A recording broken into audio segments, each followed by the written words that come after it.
GM, everybody. Adam is back. His internet is working. Starlink adjusted, and we're prepping for Bitcoin Vegas. Yeah, man. Not much of a big move for me and Chris, just a little bit of a drive down to the strip. But Adam has to travel halfway across the world, as well as the rest of our friends and family. I mean, you guys like lucked out like hardcore. It's like you're never ever gonna have to travel for Bitcoin Vegas again. Like how awesome! It's always gonna be in Vegas, right? So it's like, yeah, you guys like lucked out, man. Although I got to say, Bitcoin Nashville was pretty awesome. Nashville, no shade on Vegas, but Nashville was amazing. So, but I guess we're locked in for Vegas for the next 20 fucking years. Man. No, they said they're not coming back to Vegas next year. Oh, really? Well, there we go. Bride's wrong again. Where are they going to go next year? Who knows? Probably somewhere a lot cheaper would be Yeah, where could it be? I don't know, maybe back to Miami? Who knows? Probably super expensive there too, though, right? New York. All right, everyone's going back to New York. Could be. Yeah, the move of crypto dudes back to New York is like, it's stunning to me, but I guess, hey, whatever, man. It's crazy. But all the streamers I see, it's moving back to New York, and I'm like, New York? But hey, got to go where the action is, man. Yeah, I'm excited for it. There's going to be a bunch of events. I'm actually speaking at an event on Tuesday at the event thrown by Mate Tokay, who's here on stage with us, also one of the partners at Opcat Layer. Bitcoin ecosystem has been quite dead, feels like, for the last year or so. I have seen Tap and some of these smaller protocols coming back. I don't know if you guys saw DMT NAT. It was like on fire recently. Started breathing some life into ordinals, and then hopefully it trickles down to the rest of the ecosystem. Because, man, that was fun a few years ago.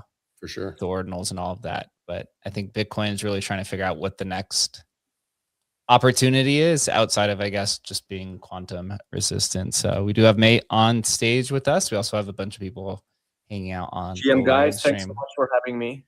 What's good, bro? All good, all good. How is everyone doing? Are you guys getting ready for Las Vegas? Yeah, man. How far of a flight is it for you? I'm flying from Europe, all the way from Budapest. So quite a trip. Yeah, that is actually pretty big, epic adventure, but totally worth it. Give us a little bit of a background on, yourself. Obviously, your bio says that you worked at Bitcoin.com for a little while, and it sounds like you've been in Bitcoin for quite a long time before being a co-founder of Opcat Layer. Yeah, sure. So I got into Bitcoin around 2013, right at the Cyprus crisis. It was interesting because there was just some mainstream article coming regarding how people have known about the Cyprus crisis and how the government wanted to basically confiscate their money from their bank accounts. And so they literally just wanted to escape the traditional financial system and save their money, and therefore they bought Bitcoin.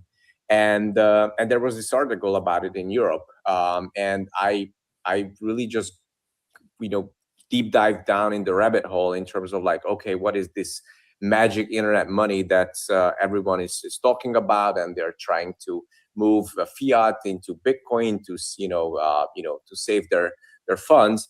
And so I started to learn more about it, and eventually I started to do some Bitcoin mining with homemade mining machines, and started my first company, Bitcoinist, which was doing Bitcoin mining reviews, and then turned into a Bitcoin media company, like a news site, just really found myself enjoying my life within crypto. And at that time, it wasn't that you had hundreds of thousands of tokens. It was just like literally Bitcoin, and then later on Ethereum. And around 2015 is when I went with Roger Ver, the famous Bitcoin Jesus, and together we started Bitcoin.com. And I was there for about 5 or 6 years, effectively as COO and CEO. Built the company together with him, and at some point we had over 100 people working for us.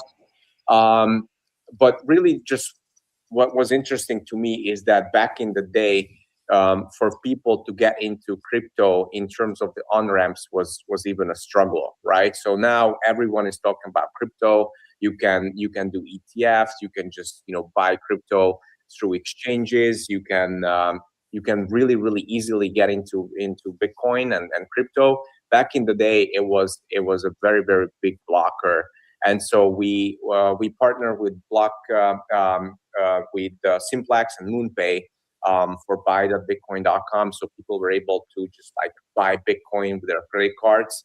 Really easy onboarding, and then later we expanded the service to other cryptos as well.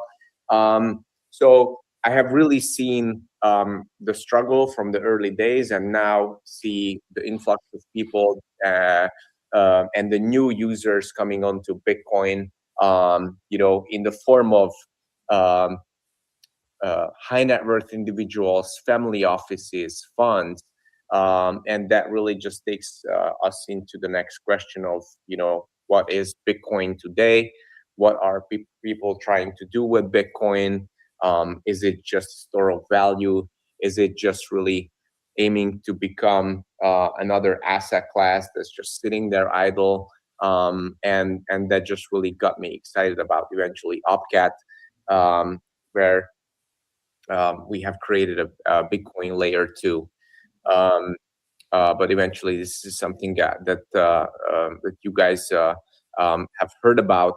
And quite frankly, like, I was not really involved in Bitcoin in the past couple of years until I met with Bruce, who made me excited about Bitcoin again.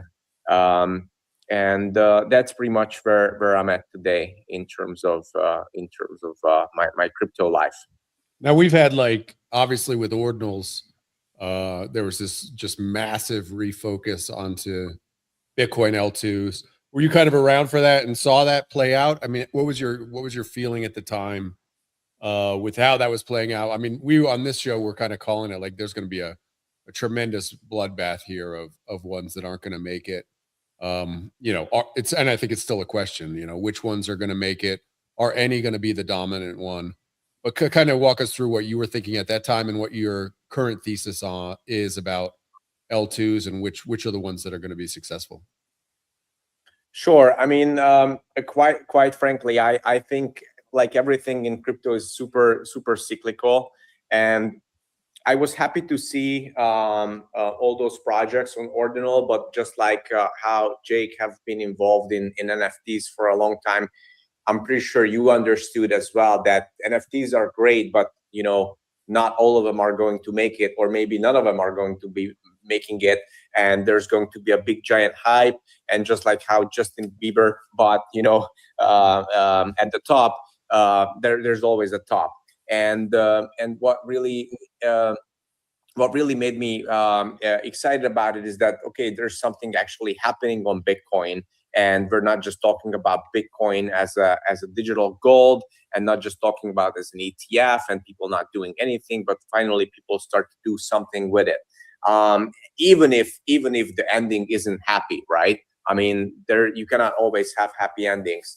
So from that perspective, I was like very happy to see what was happening with ordinals. In regards to your question regarding L2s, I think again it comes down to the question of what those particular L2s are doing. I know that a lot of OGs are really pissed because they have invested into Woodstock in the early days. I know a lot of people are pissed because of Blockstream, how Blockstream hijacked Bitcoin in terms of being a peer-to-peer electronic cash system to become a Bitcoin, to become a digital gold.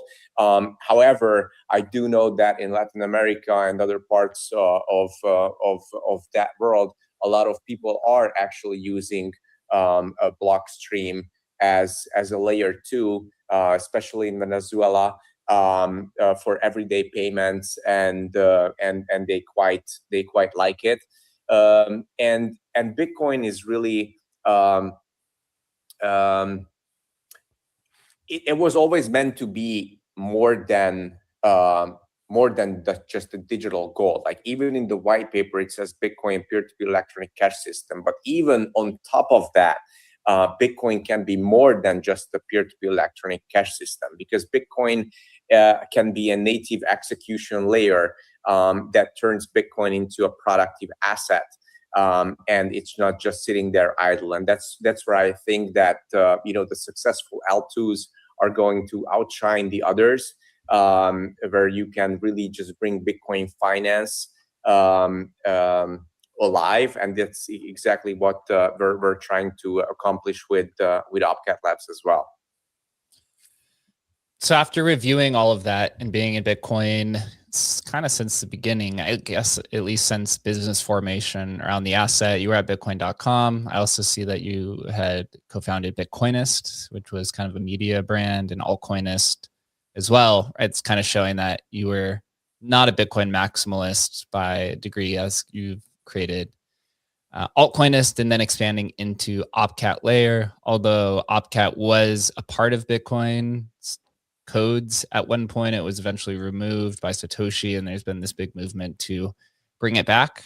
Although there's been movement to bring a handful of different opcodes to Bitcoin, and unfortunately, a lot of the core devs have kind of ossified themselves to keep it the same. How does Opcat Layer, try to position itself as this, I guess you would say more natural Bitcoin L2, going through the roots of what previously existed in Bitcoin, and now you have to build a side chain to kind of mimic where its grassroots movements came from before? Honestly, like, first of all, I was at some point a Bitcoin maxi, which I really regret, like, because at the time of the Ethereum crowd sale, I like, it was funny. My dad has been also in crypto and in Bitcoin for the same amount of time, and then he just like called me and said like, "Oh, have you heard about this guy Vitalik and his Ethereum ICO?" And I'm like, "Yeah, I mean, I see what he's trying to do, but like, why would we waste our Bitcoin onto anything else?" And that was like at the time where like only just a handful of altcoins were trading. And that's pretty much like one of the biggest regrets of my life, just really become that I was a maximalist. And I don't think that being a maximalist into anything is a good approach in life, right? So I learned it really the hard way. But getting back to your question in regards to Opcat and the politics around it, I was around with Bitcoin.com when the block size war was happening, and unfortunately with Bitcoin.com we did not position ourselves in a good situation, and I'm not proud of what we have been doing back at the time when it comes to the company and how we position the company in the Bitcoin Cash, Bitcoin Core debate, and that's why like with Opcat and of course working together with Bruce, I'm trying to be a lot more thoughtful in terms of like how we play politics in Bitcoin, because I have really learned it back in the day. It's a tricky question because Bitcoin is still really just relying onto a couple Bitcoin Core developers and whether they like you or not, whether they like your proposal or not. And I don't think that this should be the way. However, we have to still treat it like that. And just like you said, like Opcat is 10 lines of code that was actually put into Bitcoin and then later removed by Satoshi himself, is something that everyone is pretty much supportive of. However, at this point, I think that it is not really on their agenda, unfortunately, and they believe that it's not something that's super important at the moment. And so we have to pay the politics right. I do think that getting Opcat back into the Bitcoin implementation protocol is going to happen, hopefully sooner rather than later, which will actually open the floodgates for trustless Bitcoin, smart contracts, Bitcoin finance, and this is what we are really truly hoping for. Can you, because I haven't been tracking it that closely, obviously know Udi pretty well. and Udi was obviously huge on trying to push this through, but he seemed to have gone pretty quiet over the last few months, at least, about OpCat. Like, what's the current state of where you think it is in like just the Bitcoin ecosystem, just general vibes as to like where it's sitting, what timelines, anything you kind of see as far as like what's the progression, or is it completely stopped, kind of this move for OpCat? I think it has not stopped. It has little bit taken off, a little bit have been taken off the table from the progress perspective, because the chatter is really much around quantum. However, of course, people forget that with OpCat being implemented, Bitcoin would be quantum proof as well. But it's not something that that they are considering at the moment. Eventually, we're trying to change that, but we are really careful in terms of like how we approach it, because quite frankly, like the way Woody have approached it, it was not really careful. We have talked to him about that, and the space have the Bitcoin, not only the Bitcoin industry, but also the crypto industry has evolved. You cannot have this approach anymore. We're talking about big players. We're talking about big money. We're talking about Wall Street, and you cannot put on a wizard suit and barge into someone's office, and you cannot be loud and you cannot be disrespectful if you want to get to somewhere, and if you want to prove your point. Let's just put it that way. Right. And that's my pretty much my 2 cents on his approach, with respect. And we talked about it. I think the reason why he stopped is because he pretty much thinks that and that's just my opinion, of course, but he thinks he tried and he failed, and now he's probably moved on to something else. Gotcha. Yeah. Well, I mean, we saw, what was it? Fractal Bitcoin, kind of threw their shot at it. Again, but this is also launching its own chain, right? Which comes with a lot of, can come with a lot of negativity on the timeline. Obviously, if there are, how much of the token supply are they going to get, that sort of thing. Tell us about what you guys are doing and kind of how you're attacking it. Because speaking with Jake ahead of time, I'm learning that you have like your own standalone chain.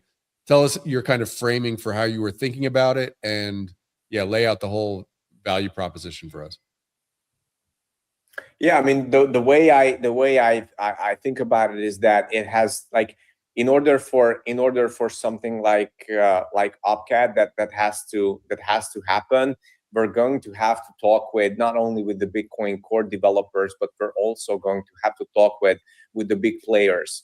And I'm talking about, the likes of Michael Saylor. I'm talking about, Brian Armstrong. I'm talking about Larry Fink from BlackRock, who are, of course, like huge on RWA plays, and eventually, like with Bitcoin becoming with OpCat becoming a trustless smart contract layer, would be huge for RWAs. But how do we approach this, right? We have to get everyone in the same room when it comes to these big decision makers in a decentralized network. We have to get the Bitcoin core developers also in the same room, and just sit down and talk about it. But just like with everything else in life, like I'm on opinion on one thing and they are on the opinion of another thing, and so that's why it's super difficult, because Michael Saylor has already said, like, he probably thinks that upgrading a Bitcoin isn't something that should happen frequently. Maybe he thinks of an upgrade should happen maybe every year, maybe even every 2 years, and it really have to be taken like as a slow approach, because if it's not broken, but don't fix it if it's not broken. But I also come from another perspective where, like, why don't we make Bitcoin great again, and why cannot we add these amazing features to Bitcoin? And it would just basically, Bitcoin would just become better, right? It would.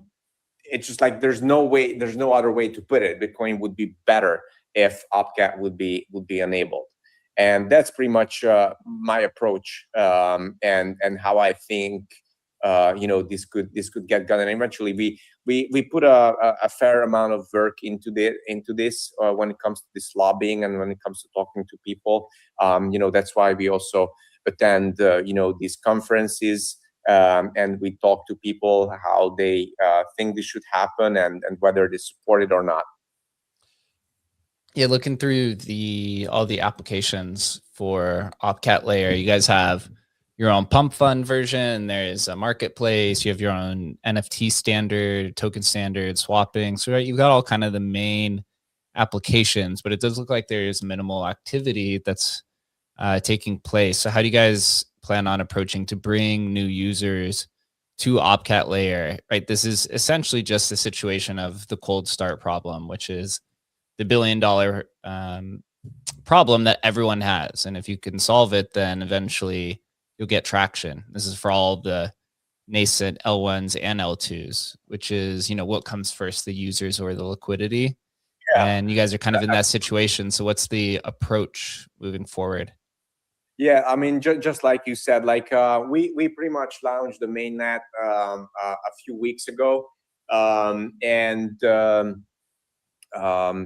right now, SetSwap is something that we're really bullish about. Eventually, it's tokens on CAT20, and I was very happy to see the huge amount of movements and activity on BRC20 tokens, and quite interestingly, most of those activities, and by the way, they had huge TVLs in terms of those. Most of those activities came from Asia, and it seems that this has been proven that people in Asia, especially in China, are absolutely super degen when it comes to Bitcoin, when it comes to Bitcoin layer 2s, and when it comes to Fractal or other tokens on Bitcoin. And answering your question is, SetSwap is actually something that we are really bullish on, and we are trying to appeal to the Chinese users and encourage them to create their tokens and of course to get to add liquidity through CatGo. I'm sorry. So CatGo is the token, is the pump fund version, and SetSwap is a service where they can swap the tokens and eventually add liquidity to the token pairs as well. And that's how we're trying to position it right now, to really go after the Chinese communities. And we still yet have to work on other products which would appeal more to the Western users, such as lending and borrowing on Bitcoin. Those are to be developed in the future as well. Interesting. Chris, do you have any questions? Definitely. I mean, I think it's super interesting, and I think there's definitely going to be a tilt back to kind of UTXO blockchains as well. So I think that even if you're building for Bitcoin today, it's kind of confusing what the Bitcoin might be of the future, but there might be a ton of use cases for L2s within different UTXO blockchain sets. What do you think about going forward about just us repeating the fork wars and just reliving kind of BSV and the whole blockchain Bitcoin fork wars that we did in 2017? Once again, it seems like that's almost inevitable with quantum upgrading, people looking for kind of environmentally clean mining, and maybe pruning runes and spam from their blockchain. It just seems like we're on the cusp of inevitable fork war. And if that's the case, then wouldn't many of these forks just kind of already come equipped with Opcat and kind of bypass maybe the whole L2 model? Honestly speaking, just hearing about the forks and the war, I have PTSD, just how bad, right? How bad the block size war was. I mean, I might be super naive, but in my opinion, there is now enough capital in Bitcoin that the big money would not let any fork happen. It would be absolutely very, very bad. And if you guys are looking at the headlines today, and eventually everyone is aware of what has happened with Aave protocol and the exploit of a couple $100 million. JP Morgan just, this morning came out and said, like, yeah, these exploits are actually a problem, and they're not happy with it. I mean, think about BlackRock. Think about all these big banks that are now offering Bitcoin as ETF products, having to deal with a fork situation, having to deal with the communication towards the users. That, well, I mean, we know that you have invested 1 to 3% into Bitcoin through us, but right now there's a fork because the Bitcoin core people are fighting with, I don't know, Luke Dash Jr. and Luke for Bitcoin, and now you have this airdrop, which is nice, but we don't know whether the miners are going to support A chain or B chain, or what's that going to. I mean, think about this from a crisis communication perspective. When you talk about high net worth individuals, when you talk about family offices, allocating tens or even $100 million, right? It's not good. Right. I don't want to relive that. And the reason why I said I might be naive, but I do think that if this would get to a point where it would likely happen, I think they would step in. And those are the guys that are much more likely to be able to pull anything off and really just get everyone into the same room and say, hey, we're going to work this out right now, today, or we're going to take it, for the next couple of days, but we have to come to an agreement. And they have the power to do that. Unfortunately, we do not have the power to, get everyone in the same room and say, hey, we really want to push, Opcat through. So how do we do it? Right. That's why we are taking it like the slow, but steady approach. I really hope that there's going to be no such fork happening in the future, to be honest with you. Definitely. It sure feels like we're going in that direction, though. It gets messy so fast. And from my perspective, it seems like Saylor and BlackRock would be the ones behind the fork. Yeah. Whether it's kind of to remove the supply cap or to make speed up the bit process to multiple upgrades per year, like Michael Saylor wants. It seems like they would actually be the ones colluding to push a fork. I mean, honestly, like, you might be right. Maybe they would do it so that Bitcoin they knew what the outcome would be, and it would be like another black swan event where they can just scoop up a lot of super cheap Bitcoin, and make a bunch of money.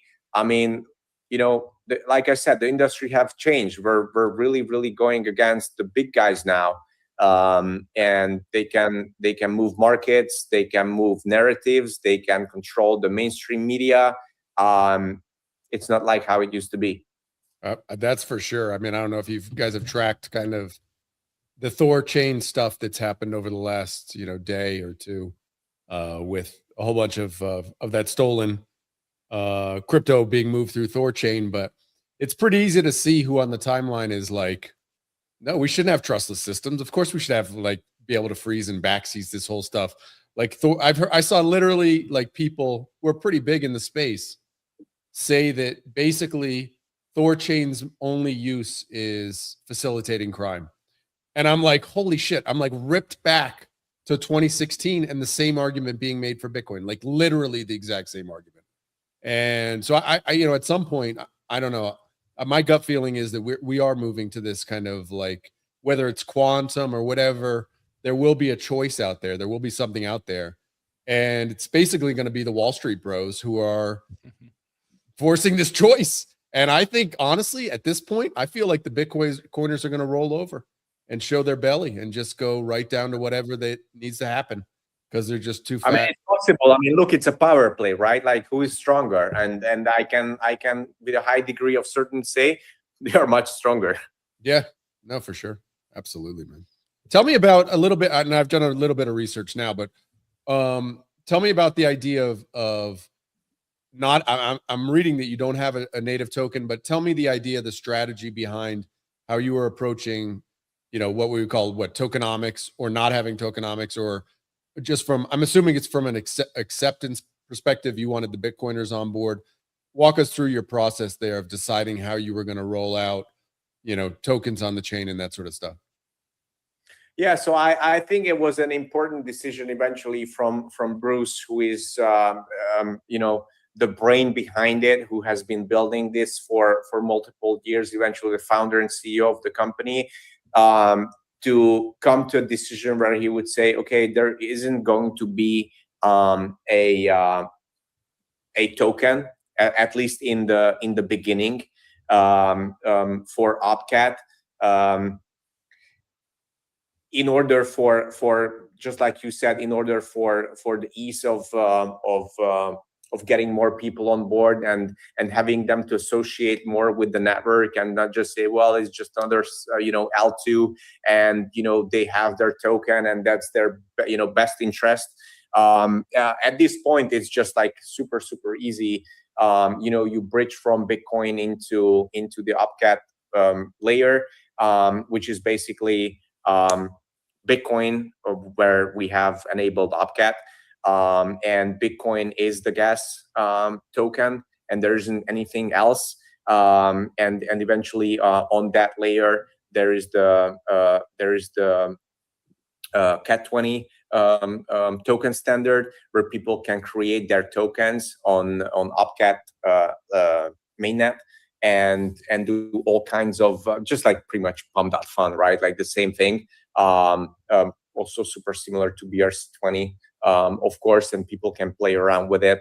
That was like literally the idea when it comes to Opcat not having a token. And I'm not saying that we are never going to have a token. Right now there isn't any plan for a token. We just really want to focus on to bring more users, to bring more awareness to Opcat, and of course to work on the politics side of things as well. But it's not just like a quick get rich quick scheme when it comes to Opcat having a token. No, we do not have a token. We have built an L2, and we want people to use it, and we want people to develop products and services on the layer. That's also super important to us, and eventually it's an uphill battle, to be honest with you. It's not easy, right? Because all the other protocols, all the other L2s, they have crazy amounts of money because they have done a token. They have raised huge amounts of money, so that they have huge amounts of money set aside for grants.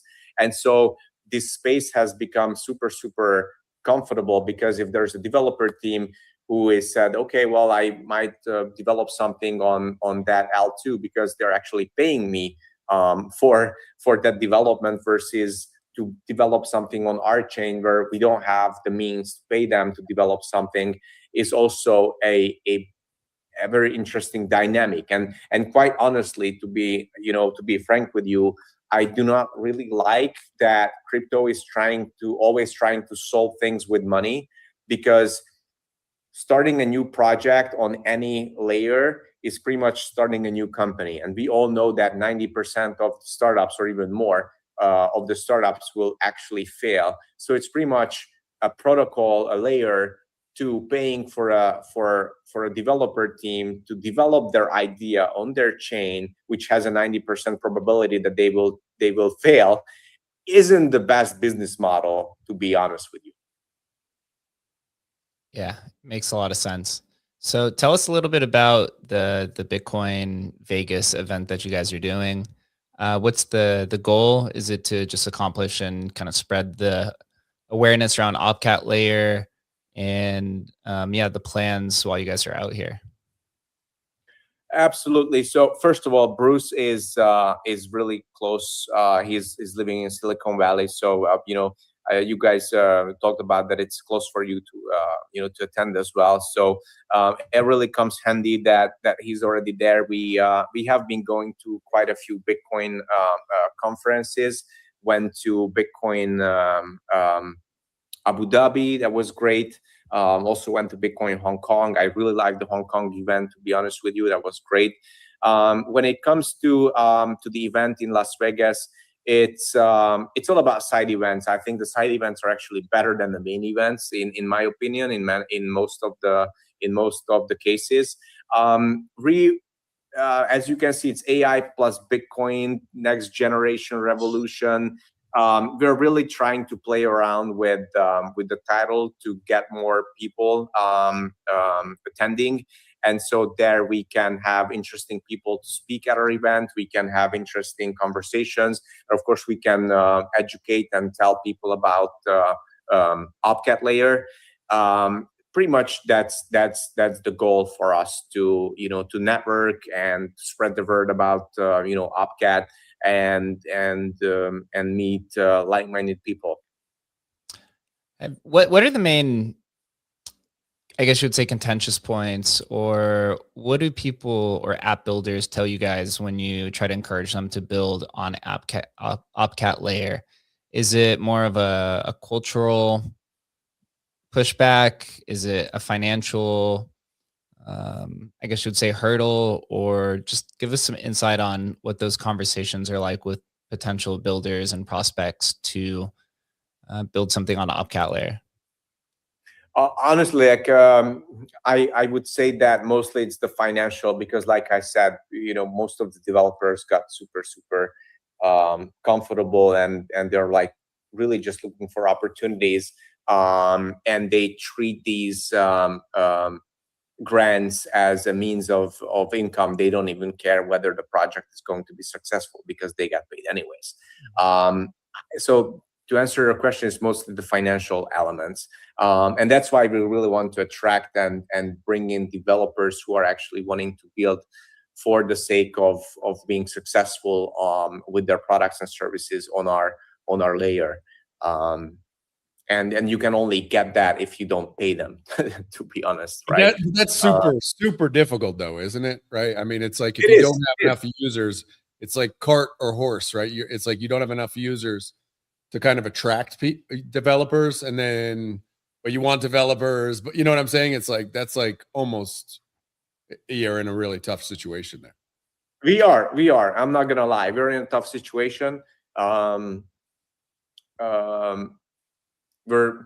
We have an idea of a killer app, especially targeted towards the Chinese users. That it's actually currently being developed by a team, and we believe that is going to be onboarding hundreds of thousands of users onto Opcat mainnet. And hopefully within a week or so we can reveal that. Maybe even in Las Vegas. We'll talk with Bruce about that. That could be like a big breakthrough for us. Yeah, what do you think needs to be built that's not built so far on Bitcoin Layer 1? What's missing that can be built on Bitcoin Layer 2 that the industry just hasn't seen? Or, it feels like there's so much opportunity to build in crypto, but nobody is poking kind of in all these directions. What do you think is missing? That's a great question. Maybe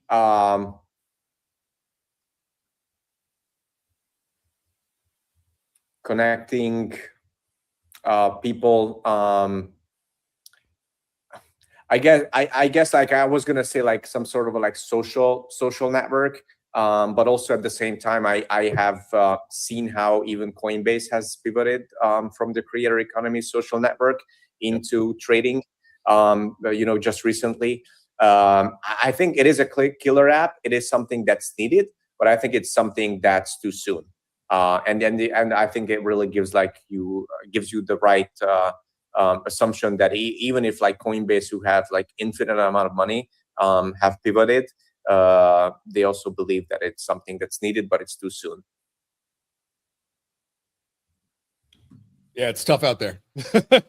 I mean, even if you can have the best ideas in the world, and if the timing's not right, or your market's not right, or any infinite number of reasons, Exactly. it just doesn't work, right? It's having that, and we talk about this a lot, because it's just so difficult to do. To have, we mentioned pump fund, like it's like, oh, just normal pump fund, like it's like no. That's really fucking hard to do. And it only happens really in crypto once every 3-5 years. We get another like huge winner like that. And it's really difficult to do. Right. And so I'm looking forward to Bitcoin Vegas to see what you guys have rolled out. That'll be fun. Yeah, absolutely. And I look forward to meet you guys in person in a couple of days as well. For sure. Yeah, it's gonna be a good time. That's really all the questions that I have. Maybe we'll wrap it up here. Great. Yeah, when Thank you for the invite, and what an amazing conversation we have had. I hope the listeners liked it, and hopefully see you all in Las Vegas. Yeah, we'll see you. We'll see you in Vegas, brother. I'm excited actually just to be around just the Bitcoin ecosystem. It's been like a year for us, really. In a minute.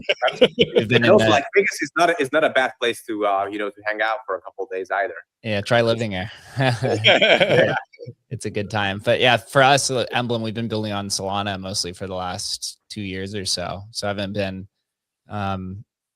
talking firsthand with most Bitcoin people, although generally the conversations are very circular. So once you catch up with the Bitcoin community for about a week, I think you've got about a year's worth of news, because the conversation generally never changes at some point in time. But appreciate everyone who is listening today or watching on the live stream. We are going to be at Bitcoin Vegas. So if you're there, reach out to us. We'll be at the Pepe party. I'll be at the Opcat Layer event speaking, and we'll be at Bitcoin Vegas running around. So until then, everyone have a fun and safe weekend, and we'll see you guys soon.